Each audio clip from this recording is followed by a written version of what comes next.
day bikepacking missions, 200k or Daxes. That mission up the Scottish Munros.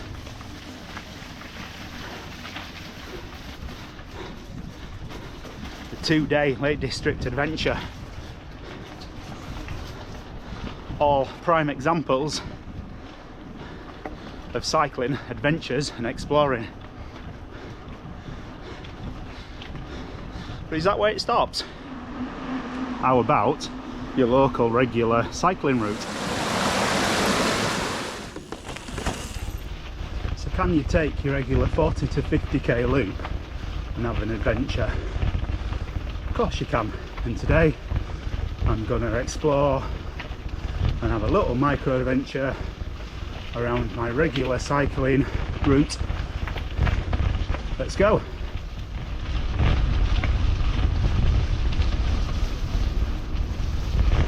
Okay, so I've absolutely just got to share this story with you, and this kind of goes to prove the point that you can always have an adventure even on your local trails, because for me it's the people you meet and it's the experiences you have.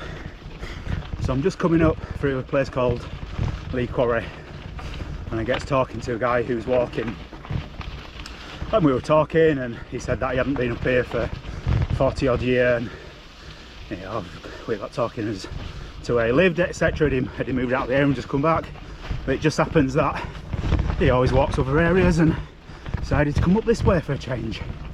So anyway, said he lived in Bacup, and that's where my grandparents came from, and my dad resided at one stage. So I said, oh, I grew up there. Sorry, I didn't grow up there. I said my grandparents lived there. I said my grandmother was a teacher, and my granddad was in the fire service. And he went, Humphreys? And I said, yeah. And he said, your grandparents used to live at Blackthorn House. I was like, yep. And he said, I gave your grandmother a dog, which my grandmother was always taking in stray dogs and cats. She was his teacher, and as he got a little bit older, this dog followed him home, and he knew that my grandmother always took in dogs and gave her this dog. So my route usually goes straight on, but I know that if I hang a left here, or I say I know, I believe if I hang a left here, that I can get off and push my bike this bit, because that's not rideable for my skill set. That I can do a loop up past these wind farms and maybe bolt on a few miles through this wind farm and then cut back onto my usual route. So let's see what this trail's like, should we?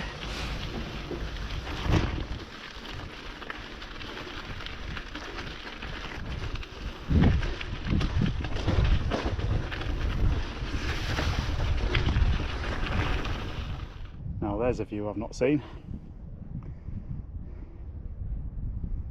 and another valley to explore.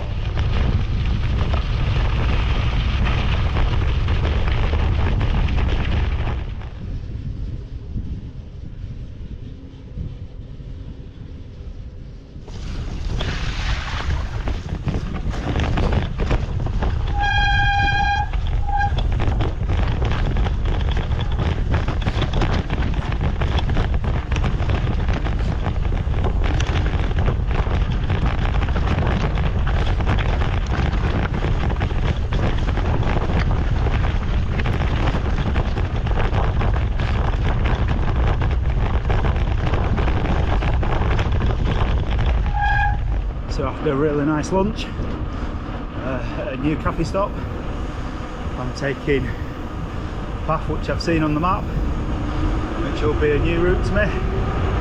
So let's see what it's like. Hopefully it's enjoyable.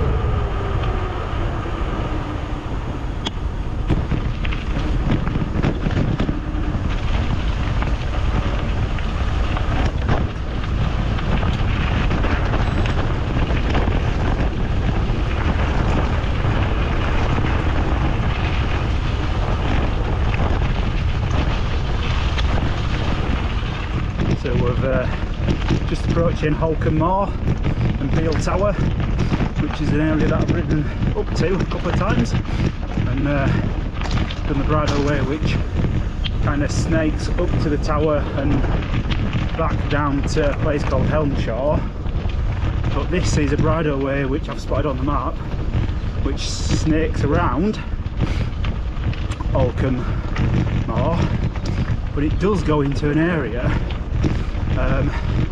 which I believe is an army kind of training firing range.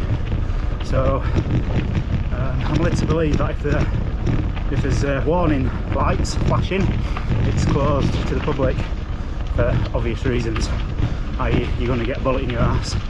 So we'll go along and see what we find. Once we snake all the way around the bridleway, it goes onto a footpath. If you don't tell anyone, I won't. And then we can take that back along to Peel Tower. So that's the plan, so we'll see.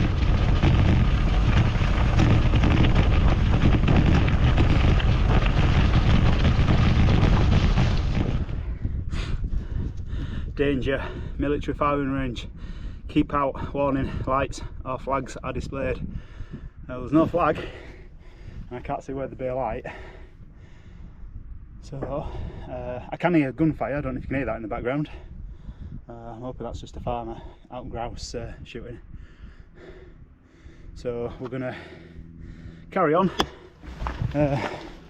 go through this little section, and I believe the path snakes all the way up that hillside and around the far side, and then we're going to come back on ourselves over this moor.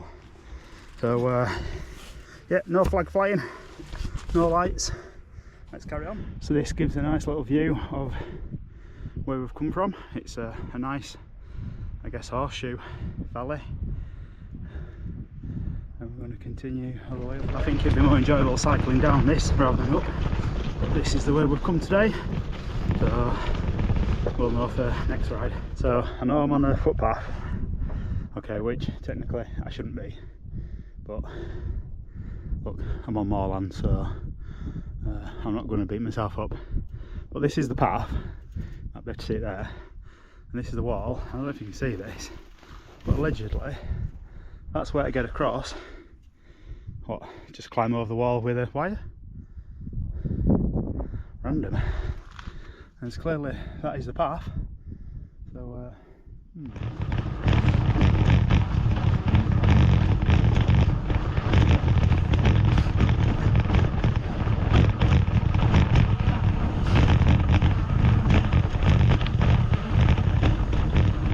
I don't know if you can see all the slabs across the moor side, and we're going to make his way down there. It's a pretty spectacular 360-degree view that I have. Don't know if you can read that. This memorial stone was placed here May 24th, 1902 by the copy holders of the manor and others. Gotta be honest with you, I'm still none the wiser. Nothing is known of the removal of the ancient cross, but it is a massive, I was going to say, I thought that said cock, socketed foundation stone, remained here until August 1901. Still none the wiser. On this site stood the ancient Pilgrim's Cross. It was existing in AD 1176, that's quite old, all you Americans out there, and probably much earlier. Pilgrims to the valley, pilgrims to Whalley Abbey prayed here and rested here. I mean, it is a pretty spectacular view.